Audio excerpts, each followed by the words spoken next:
Hello, Nut Nation. I'm just trolling. No, that sounds so bad. Okay, so this is my initial impressions video for Acheron. In this video, I will give some of my first impressions on her, talk briefly about her kit, kind of TLDR, summarize it down to its essentials for you, talk about some of her best team setups, talk about some Lightcone and Relic options, main stats, substats, all that stuff, kind of what I'm running, and I'll give my 2 cents on it as well. And then we'll talk about speed and how speed on her is actually a bit more interesting than other units because it is different. And then I'll talk you through a typical team and run in MOC without a signature Lightcone and to just explain how it performs and just show it off to you. And some frequently asked questions at the end. With that said, let's just get straight into it. So first of all, I think she's very strong, as I think everyone expected, myself included. She is absolutely amazing. Even at E0, and I plan to get S1, but the Lightcone pulls didn't go exactly as planned. I'm gonna get up on the chair again.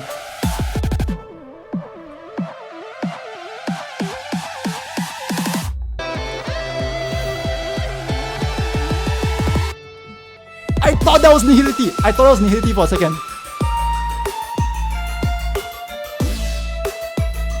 So we're just sticking with S5, good night, sleep well for now, but that's doing super good already on her. I'm almost scared at this point to see what her signature Lightcone would do to her damage and kind of her overall feel, because mostly you get the signature Lightcone for its nice stats, but mainly it's really good passive, which applies to debuff on enemy, so it helps you generate extra energy essentially on Acheron. So yeah, I'm just sticking to good night, sleep well for now. Probably will roll her Lightcone because I have enough funds and I think it is worth it for me, but she absolutely slaps at E0 already. I mean, just look at this Memory of Chaos 12 gameplay right now.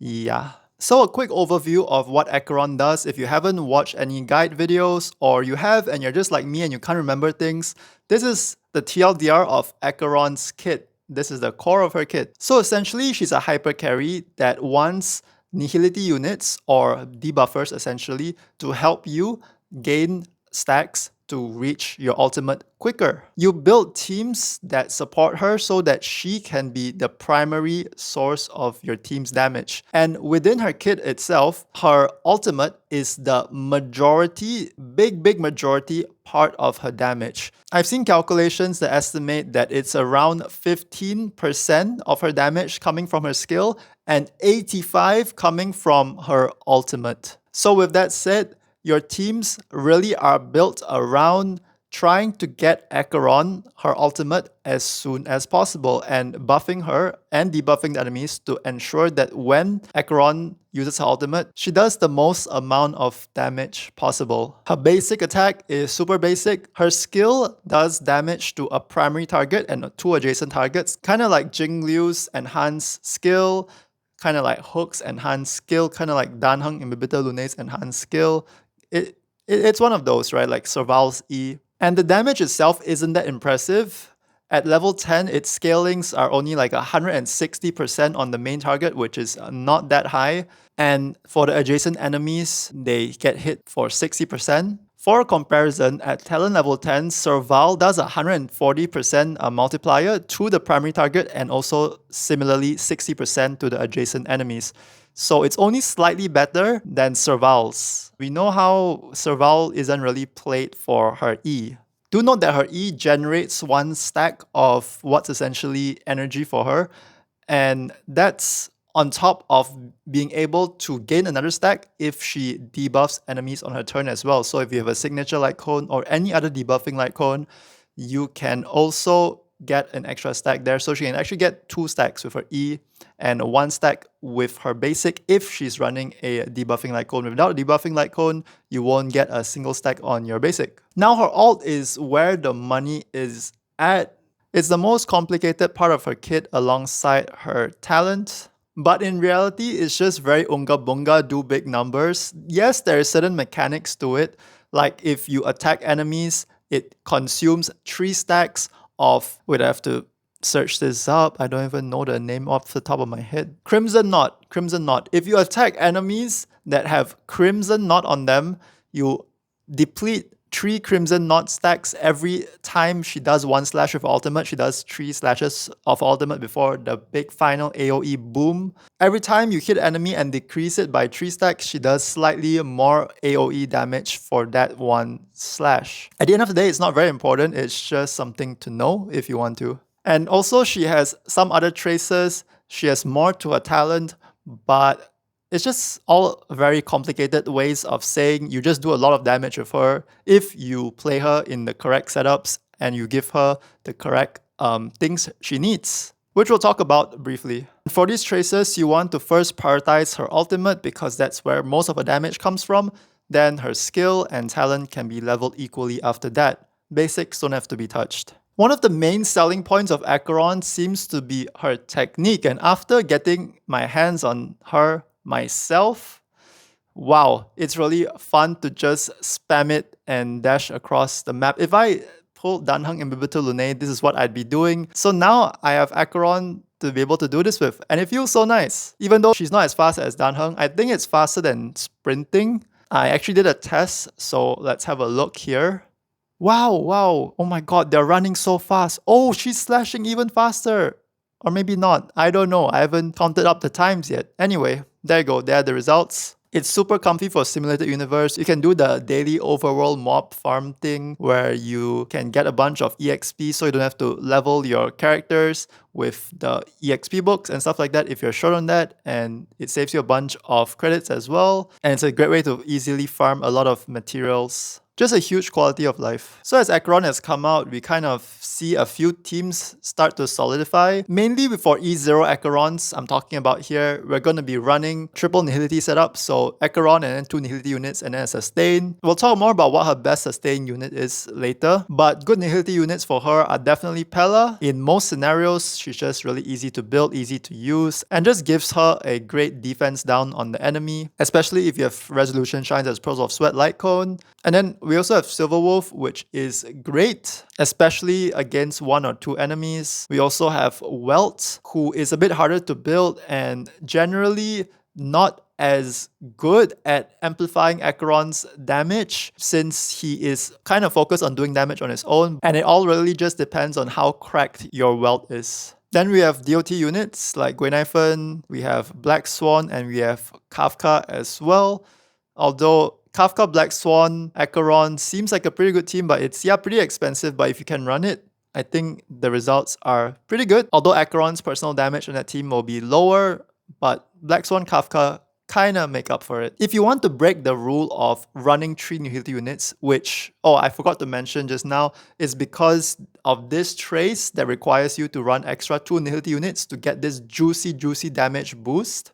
The only real viable character, according to most people, as a Harmony unit to replace one of the Nihility units there is Sparkle. Personally, I haven't tested it yet, so I won't talk too much about that. I don't want to talk about things I'm not informed about. Although I have been playing Sparkle with the 3 Nihility units, and man is it fun. So essentially no sustain team for 0 cycles, and for Simulated Universe, you might see some footage of that right now where I run Destruction, and essentially we don't need a sustain, and man, yeah, she feels nice. Your team doesn't run out of skill points because she's there. Acheron gets a permanent crit damage boost. Yeah.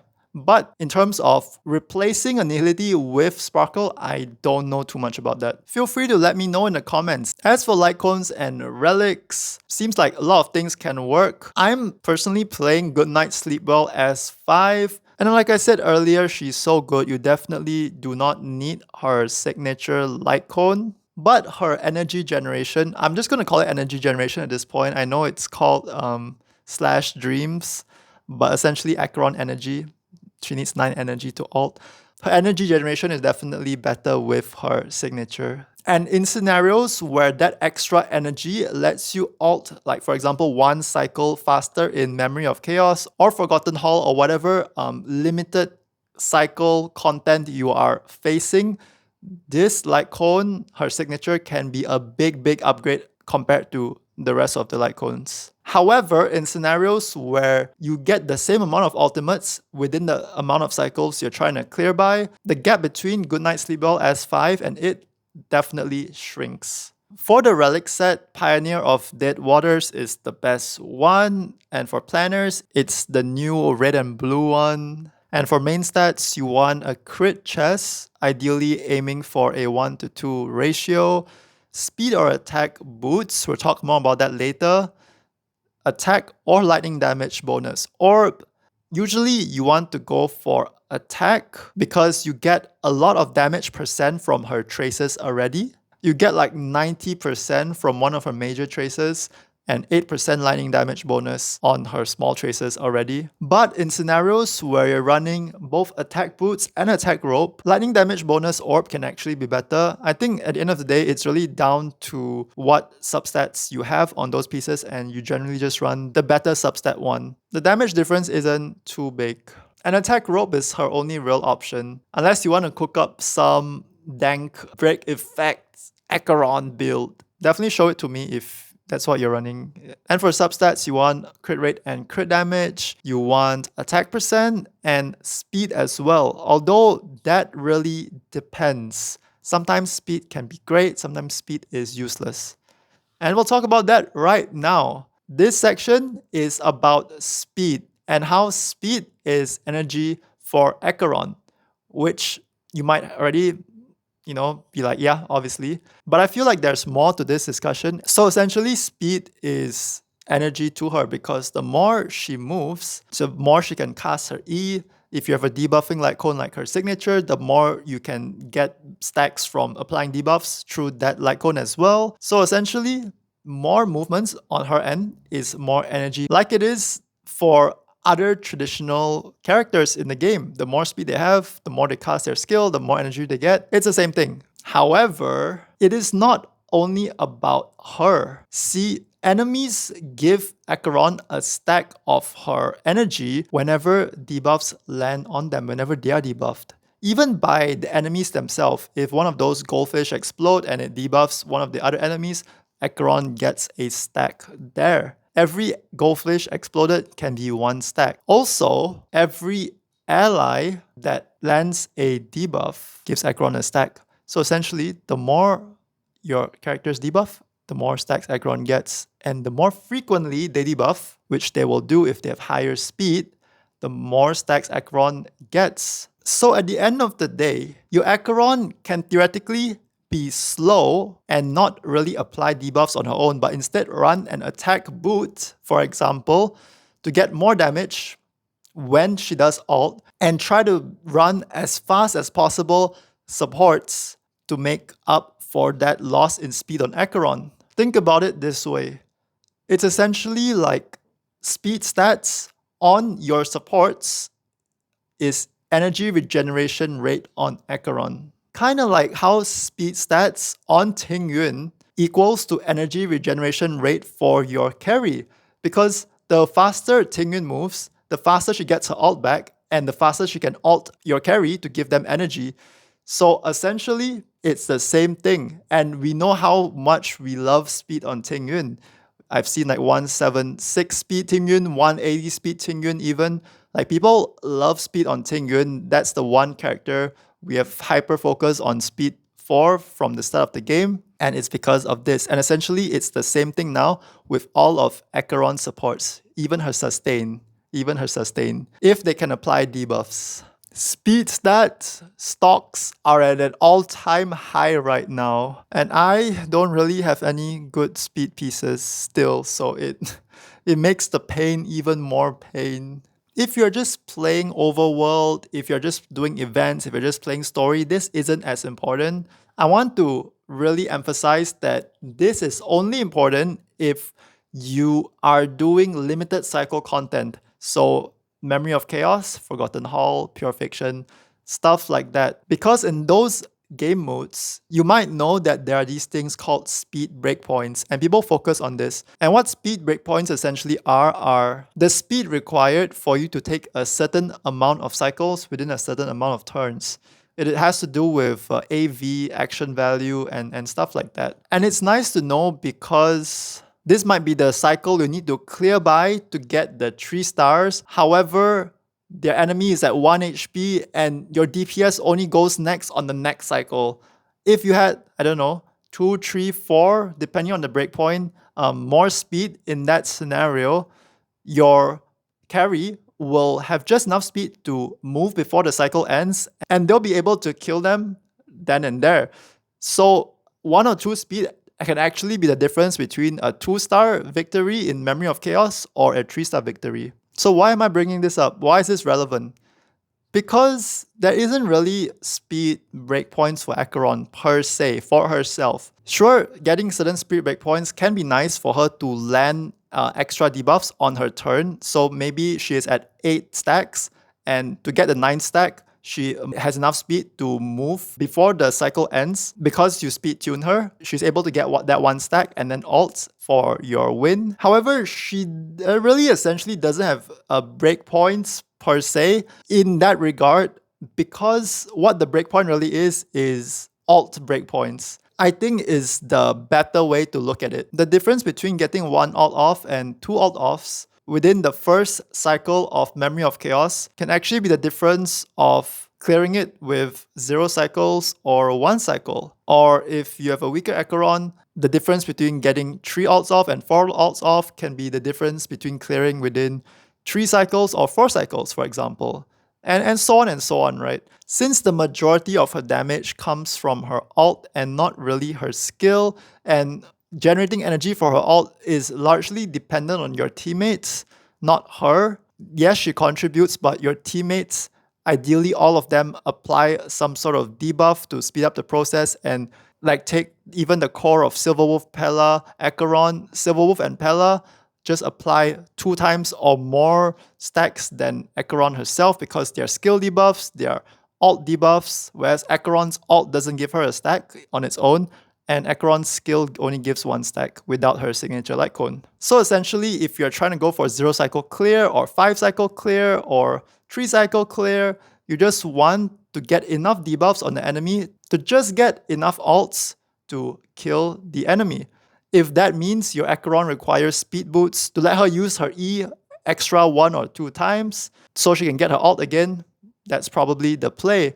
However, if she can get away with not having to run speed boots because maybe her supports are just fast enough at base, or you have cracked relics on them that give them so much speed that your Acheron doesn't need to run speed boots, and they just help apply enough debuffs within the cycles you need, then attack boots is better because when she ults, she does even more damage. So it's the balance of that, right? It's the balance of that. I find personally, for getting my low cycle clears in MOC, it is very important to get 2 ults within the first wave. Because with my Good Night Sleep Well Superimposition 5, even though Acheron as a unit is cracked, she does a lot of damage, she just doesn't do enough to one-shot the wave within 1 ult, so I need 2 ults. So barely getting a second one before the first wave ends really helps with like lowering the cycles it takes for me to clear, because if I had lower speed on my supports, for example, they won't be able to move before the first cycle ends again, and then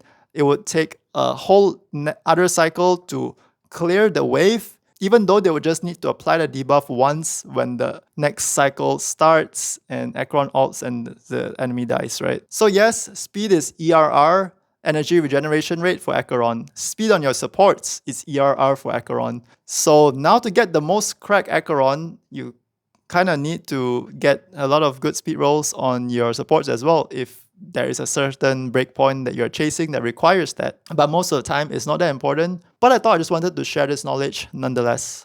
Now I just want to talk about how her most popular team works. So every action your allies takes that debuffs the enemy gives you 1 stack. Although if you debuff multiple enemies, that is still considered 1 stack. So Pella's ult only gives 1 stack. Her skill gives 1 stack at a time. For example, if you skill or ult, and she also applies an extra debuff with the Resolution Shines as Pearls of Sweat Lightcone, that only counts as 1 stack as well, because 1 action, 1 ability can only apply debuff 1 time. And so the Lightcone effect won't count. However, if Pella basic attacks, which doesn't apply a debuff on its own, but the Resolution Shines as Pearls of Sweat effect kicks in, then you get 1 stack there. Kind of the same thing for Silverwolf. Her E debuffs, her alt debuffs, her basics debuff as well, so you don't need the Resolution Shines Lightcone on her. She's actually perfect for Acheron. And then we have Fire MC running the trend of the Universal Market Lightcone. So her taunt itself is a debuff and gives 1 stack to Acheron whenever Fire MC casts her E. And every time an enemy attacks Fire MC as well, and Fire MC applies the DOT to the enemy, that is considered 1 stack as well. So the more enemies there are on the board that attack Fire MC, the more stacks Acheron will gain. It's actually pretty insane. Fire MC alone can generate more stacks than like Pella or Silverwolf individually for Acheron, especially with more enemies and faster enemies. Lastly, I just want to answer some questions you might have or just common questions I see. So yes, she's strong at E0 S0. Everything here is E0 S0. Although I'll show you her relic quality, just so you get a full idea of the investment level I'm at for her. These are her relics. Traces. E0 obviously, and also these are her supports and the light cones that they're using. Just want to actually give you a full idea of what it took for me to get this level of comfort and damage for my E0 S0 Acheron. So yes, you're running the Pearls of Sweat Lightcone, which is gacha, and also I'm running the tutorial mission Lightcone on Silverwolf and having them at high speed as well. And also, of course, a S4 Trend of the Universal Market Lightcone. Speaking of this Lightcone, let's talk about sustain units. So what is her best sustain unit? I think for most energy generation for Acheron, it is definitely Fire MC. Japart and Fu Xuan can work as well. Fu Xuan is really nice to give crit rate buff, which other sustain units don't do, like buff Acheron. However, the chances of her getting hit is very RNG reliant. If Fu Xuan always gets hit, arguably she's better than Fire MC, but Fire MC is probably the most comfortable because the taunt guarantees that Fire MC is hit, and so she generates more energy for Acheron consistently. Japart at E1 also applies a debuff, so that can be pretty comfy and nice if you have E1 Japart. So I would say it's a toss-up between Japart, Fu Xuan, and Fire MC, just depending on what you have, Eidolon level, so on and so forth. For example, my E1 Fu Xuan might be better than Fire MC because of that 30% crit damage buff. And also, finally, I would like to answer the question of, is she fun to play? You know, honestly, I hate to be this basic, but hey, big numbers, lots of slashes, ching ching ching ching, big damage, and then freaking like slashing your way through the map. Yo, my brain is like neuron activation, dopamine, a monkey brain go woo, whatever you want to call it. So yes, she is nice. I guess her E is so satisfying as well. The sound effect of her ultimate, damn. So yeah, she's satisfying. It's nice. She's nice. So even though she's not like my waifu, she's not my favorite character, if you talk about like the waifu to meta scale or what have you that I talked about in my last video, I probably pull Acheron 70% for her kit and especially her technique. And then 30% I pulled for aesthetics. She looks pleasant to look at and her personality is interesting, but not my favorite. That I think it just goes to show how much I think her kit is cool, although it might be a bit simplistic in the sense that it just does big numbers with a lot of steps to it. That's Raiden Mei for you, I guess. She's just badass and very strong. Yeah. I'm having a good time with her so far. We'll see if I pull her Lightcone or not. Probably, maybe, although on stream I'm really coping hard. But if I do pull it, I'll be pulling it on my Twitch stream. Link in the description below.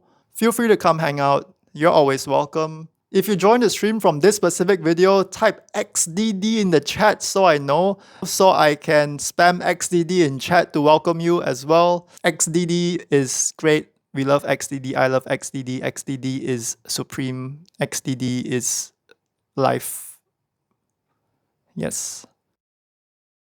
Also, if you have more questions, do let me know because I'll probably make another video on Acheron, just a more macro video on my account, maybe, and Acheron's place in it, etc., etc. Let me know if you have any questions or just any questions about the game in general, because I might make a frequently asked question video in the future as well. I want to answer as many questions that you guys have as possible. I appreciate all the support. Thank you very much for being here. Thanks for watching, especially if you made it to the end. Much love. Take care. Peace out.